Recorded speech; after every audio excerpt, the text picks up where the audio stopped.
Renu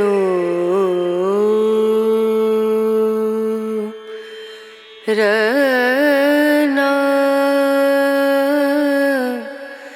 Rana.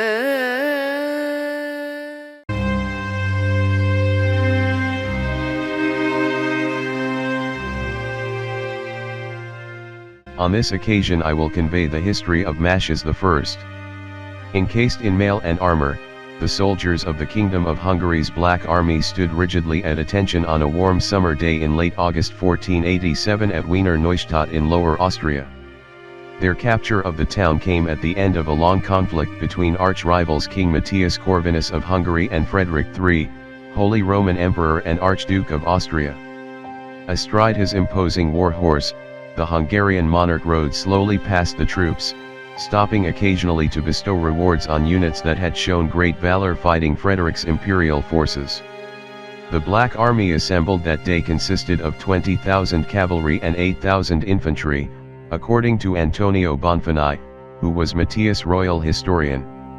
In addition to native Hungarians, the army included Czechs, Moravians, Silesians, and South Slavs, all of whom belonged to a Hungarian empire that Matthias had carved out through conquest over a quarter century following his election to the throne by the Hungarian Diet in 1462.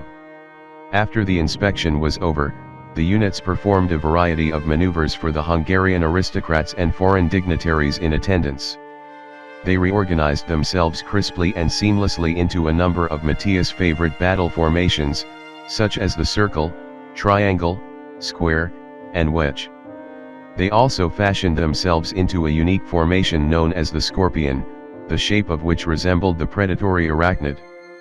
Heavy and light cavalry formed the pincer claws, while heavy and light infantry made up its abdomen.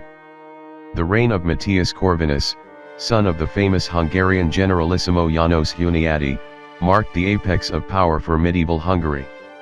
Matthias is noted not only for holding back the Ottoman hordes from overrunning Hungary, but also for campaigns of conquest in the Kingdom of Bohemia and the Archduchy of Austria.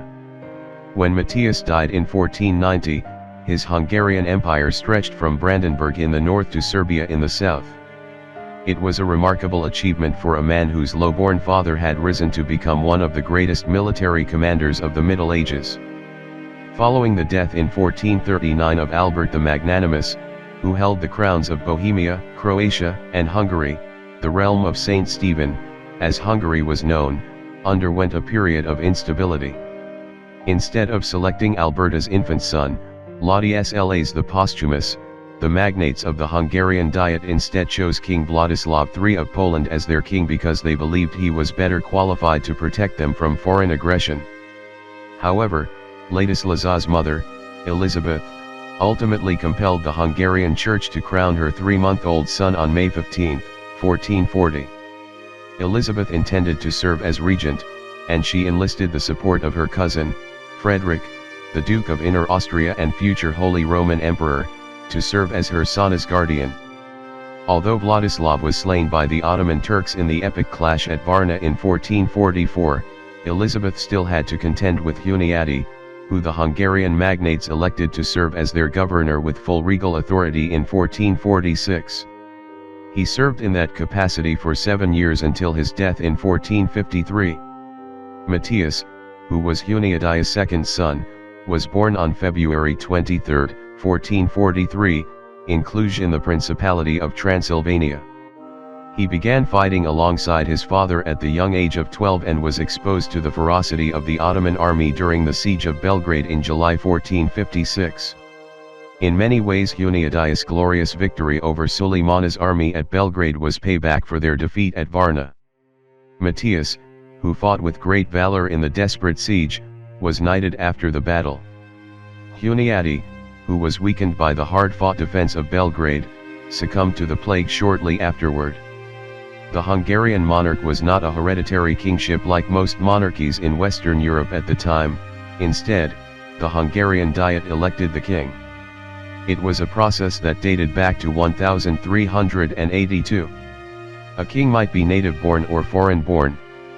The Diet was composed of both wealthy magnates and threadbare barons. A power struggle ensued upon Huniadius' death between Laodius Las the Posthumous and Huniadius' eldest son, Laodius Las Huniadi. Some members of the Diet sought to replace Laodius Las the Posthumous with Laodius Las Huniadi. Count Ulrich of Scilly, one of the most powerful magnates in Hungary and a longtime foe of the Huniadites, took it upon himself to become Laodius Las the Posthumous' protector. But Ulrich was disliked by many members of the Hungarian Diet. When the Diet convened in 1455, it stripped Ulrich of his authority. This was unpalatable to Laodius Las the Posthumous, and the young monarch responded by elevating Ulrich to Captain General of Hungary with control of its military forces. When false accusations were made against Laodius Las Huniadi that he was not willing to pay debts owed by his father to the crown, he convincingly defended himself before the Hungarian Diet when it met the following year. Laodius Las Huniadi had inherited from his father a number of royal castles, as well as the fortress at Belgrade where he resided. In the late autumn of 1456, 16-year-old King Laodius Las and Count Ulrich set out together for Belgrade to receive the forfeiture of the city from Laodius Las Huniadi. The forfeiture had been arranged as part of the reconciliation between the two rivals. Ulrich, who brought with him a company of mercenaries, intended to slay Laodius Las Huniadi. But Laodius Las Huniadi disrupted his machinations when he refused to let the Count's mercenaries enter the fortress. Shortly after the meeting convened at Belgrade on November 9, 1456, the Count tried to slay Laodius Las Huniadi with his sword, but Laodius Las Huniadi's guards rushed to their lord's aid and thrust their swords into the Count. In the aftermath of the scuffle, King Laodius Las granted his rival amnesty. However, he later arrested both of Huniadi's sons. In March 1457, Laodius Las Huniadi was executed for plotting against the king. The ensuing backlash from the Hungarian nobility was so great that King Laodius Las fled to Bohemia, where he died unexpectedly 11 months later. The death of Laodius Las the Posthumous, who died childless, marked the end of the Albertinian line of the House of Habsburg. At the time of the king's death, Matthias was being held in Prague in the custody of Hussite leader George of Podebrad, who had seized power as governor of Bohemia in 1448. Although Emperor Frederick III held the crown of Bohemia at the time, Podebrad usurped his authority and seized the throne in 1457. Young Matthias became engaged to Podebrad's daughter, Catherine, but because of her extreme youth the wedding was put off for a future date. Podebrad subsequently freed Matthias so that he might be considered for the Hungarian throne. Podebrad did this for self-serving reasons, for it was to his advantage to have his son-in-law in such a powerful position. Matthias benefited from widespread support among the Hungarian nobility. He also had the endorsement of papal legate Cardinal Juan Carvajal, who had great admiration for Matthias's father. Fearing that he might be murdered by enemies, Matthias asked his future father-in-law to give him 500 mounted troops for protection. Matthias subsequently was elected king on January 24, 1458, by a majority of the Hungarian nobles. The 15-year-old king arrived in Buda the following month. Although Michael Zilagi had served briefly as regent for Matthias, the teenage king had every intention of beginning his reign immediately.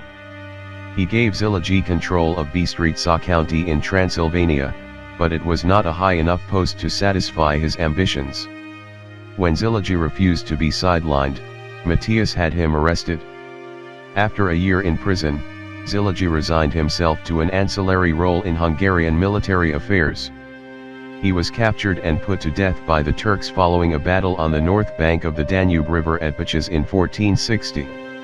The biggest threat to Matthias's rule, though, was Emperor Frederick III, who sought to add King of Hungary to his long list of titles. To reinforce his position as a legitimate king, Matthias needed to come to an agreement with Emperor Frederick III. Indeed, Frederick III held the crown of Saint Stephen. It had come into his possession for safekeeping during the ongoing baronial rebellions in Hungary.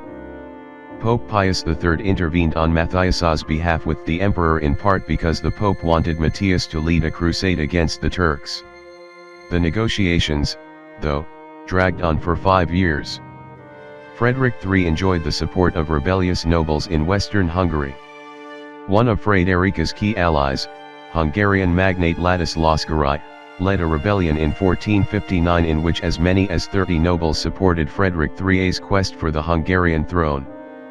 But by that time Matthias had assembled enough troops that he was able to crush the rebellion. Matthias marched into western Hungary where he forced Garai and his allies to take an oath of fealty to him at Burg-Gussing Castle. In April 1463 Matthias reached a settlement with Emperor Frederick III. The agreement was ratified and signed by the parties the following year. One provision of the settlement called for the emperor to return the crown of Saint Stephen to Matthias. The agreement stipulated that Frederick was the titular king of Hungary, but that Matthias would be its ruling king. If Matthias failed to produce an heir, then the monarchy would revert to Frederick and his heirs. In addition, Matthias had to pay Frederick 80,000 gold florins. Matthias had postponed his coronation until such time as the crown of Saint Stephen was back in his possession. He was at long last crowned in a ceremony on April 29, 1464. From his father's experience battling the formidable Ottoman Porte, Matthias gleaned that it would be risky to engage in a pitched battle with the Ottomans. He therefore decided to fight limited wars against the Turks. His goal was to stabilize his southern frontier and not to try to retake Ottoman-controlled territory in the Balkans. His first priority, though, was to consolidate his power. Afterward, he focused on molding a national army made up of professional soldiers supplemented by mercenaries or allies for campaigns. Matthias overhauled the Bandreal system whereby troops were recruited to serve the king. These reforms gave Matthias a professional standing army with a peacetime strength of 40,000 troops. Of this number, 16,000 were heavy cavalry, 14,000 heavy infantry, 8,000 light cavalry, and 2,000 musketeers. The artillery branch consisted of powerful bombards and culverins. The groundbreaking Hungarian effort was comparable to that of French King Charles VII, who established a standing army to drive the English from France in the final years of the 100 Years' War. Although not called the Black Army at the time, later generations referred to it as such because of the blackened armor the Knights wore. What gave the Black Army a decisive advantage over its opponents was not its size, but rather the ability of the component arms to work seamlessly with each other. Although Matthias had first-class heavy and light cavalry, the army always suffered from a serious shortage of professional infantry. In his 1,475 campaigns against Murmd the Conqueror's army, he fielded 68,000 cavalry and 57,000 infantry. However, half of the troops in that campaign came from the Danubian principalities. While Matthias was busy securing control of Hungary after his election as king, Sultan Murmd the Conqueror was steadily chipping away at the buffer zones that Hungarian King Sigismund had established in the early 15th century between Hungary and the Ottoman provinces. At the same time, Murmd put pressure on the voivodes of Wallachia and Moldavia to ensure that they remained loyal vassals of the Ottoman Porte and not of the Hungarian kingdom. Mehmed captured the Danubian fortress of Golubach in 1458 and then took the key fortress of Smederevo the following year. Additionally, Mehmed tightened his control over Bosnia and Serbia. He executed Bosnian King Stephen Tomasevic in May 1463 and drove the remaining members of the Brankovic dynasty out of Serbia. The Brankovics relocated to Hungary where they helped defend its southern border. Matthias launched one of his limited offensives against Ottoman territory in 1463 following the departure of the Sultaniyur's army at the end of the summer season. Although he initially had hoped to liberate northern Bosnia, Matthias resigned himself to capturing the walled hilltop fortress of Jace. After a 2-month siege that began in September, the victorious Hungarians took possession of the key fortress. Mehmed returned to try to retake Jace the following year, but after subjecting it to 43 days of continuous bombardment he withdrew. A decade would pass before Matthias attempted similar operations on his southern frontier. In 1467 Matthias crushed a rebellion in Transylvania. Afterward, He marched into Moldavia in an attempt to compel its voivode, Stephen of Moldavia, to recognize the Hungarian king as his suzerain. But Matthias did not realize that he was up against a first-rate opponent. While encamped in northern Moldavia in December of that year, Stephen led his troops in a stunning nighttime assault that routed the Hungarians. Stephane's peasants fell upon the better armored Hungarians, driving them out of Moldavia. The defeat cured Matthias of wanting to exert control over Moldavia. In 1468 Matthias went to war against his former father-in-law George Podbrad, the king of Bohemia. Matthias's wife, Catherine Podbrad, had died 4 years earlier, and therefore he no longer had any ties to her father. In his invasion of the kingdom of Bohemia, Matthias enjoyed the support of Pope Paul II, who had excommunicated Podbrad in 1465 for his support of the Protestant Hussites. The Pope went so far as to call for a crusade against Podbrad, and Matthias was eager to oblige the Holy See. Matthias's first move was to invade and conquer Moravia, where he threw his support behind the powerful Catholic nobility that opposed Podbrad. Afterward, he invaded Lusatia and Silesia. The following year Matthias declared himself the king of Bohemia. Matthias's audacious move prompted the Bohemians, Austrians, and Poles to form a triple alliance against him. When Podbrad died in 1471, the Bohemian Diet elected as its king 15-year-old Polish Prince Władysław Jagiellon, who was the eldest son of Polish King Casimir IV. Pope Sixtus IV, who succeeded Pope Paul II, backed Matthias, while Frederick III supported Władysław. A Polish Bohemian army invaded Silesia and besieged Matthias's army in Breslau, but the enemy mismanaged the campaign and ultimately quit the siege. The Hungarian light cavalry performed in an exemplary fashion during the Bohemian War. The fast-riding Hungarian horsemen conducted scorched-earth tactics, denying the enemy forage in the countryside and repeatedly attacking their supply lines. They also harassed the Polish and Bohemian troops on the march. The Peace of Olomouc, signed in April 1478, brought an end to the decade-long Bohemian War. The treaty gave Władysław the right to rule Bohemia, and it bestowed upon Matthias the right to rule Moravia, Lusatia, and Silesia. Ironically, both Matthias and Władysław were given the right to call themselves King of Bohemia. Matthias emerged from the war as the victor, given that he annexed the 3 prosperous provinces and added their revenues to his coffers. In December 1475 Matthias once again focused on securing his southern frontier.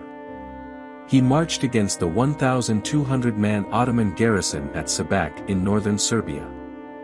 The offensive was undertaken in part because a number of Hungarian magnates had accused Matthias of ignoring the damaging raids the Turks were launching into Croatia from their bases in Bosnia and Serbia. On January 15, the Black Army besieged Sabac fortress, which the Turks had built 5 years earlier. In anticipation of such an attack, the Turks had constructed a moat which they filled with water from the Sava River. They also placed logs against the walls of the fortress to further strengthen them against the anticipated Hungarian bombardment. When an Ottoman relief force sought to cut its way through to the garrison, Matthias soundly repulsed it. After 30 days of continuous shelling, the Turks capitulated.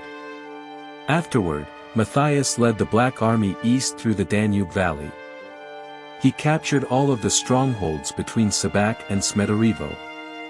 The Ottomans were thrown on the defensive for the next several years, for the Ottoman Rumelian army was to suffer key defeats at the hands of the Wallachians and Moldavians. Matthias's able captain, Paul Kanizsi, succeeded in repulsing Ottoman forays into Transylvania, and he won a victory over the Ottomans at Bredfield in 1479. 2 years later Mehmed the Conqueror died.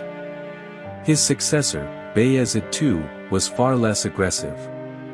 Matthias's war against Frederick III in Austria was intermittent. He besieged Vienna twice. The first time in 1477 he withdrew without capturing it, however, he did force the emperor into peace negotiations. War erupted again in 1482.